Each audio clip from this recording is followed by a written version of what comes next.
మనసు పైన జయము పొందన్నా, ఇంద్రియంబుల టక్కు చూసి మోసపోకన్నా. దేహమందలి చతుర చోరుల చర్యలన్నీయుగాంచుచుండుము.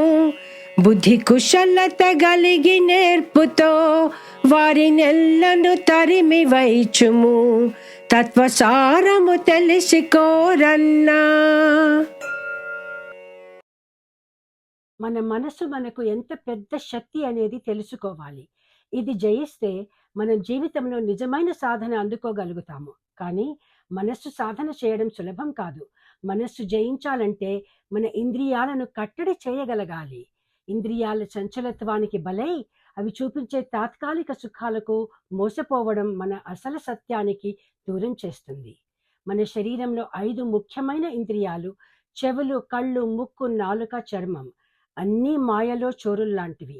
ఇవి మోసపూరితంగా మనలను తప్పుడు దారిలో నడిపించగలవు. ఇవి చూపించే ఆకర్షణలు, తృప్తులు కేవలం తాత్కాలికం.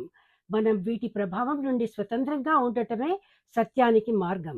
మనస్సు మరియు ఇంద్రియాలను జయించాలంటే బుద్ధి కుశలత అంటే డిసిప్లిన్ మరియు నేర్పు, స్వయం నియంత్రణ అవసరము.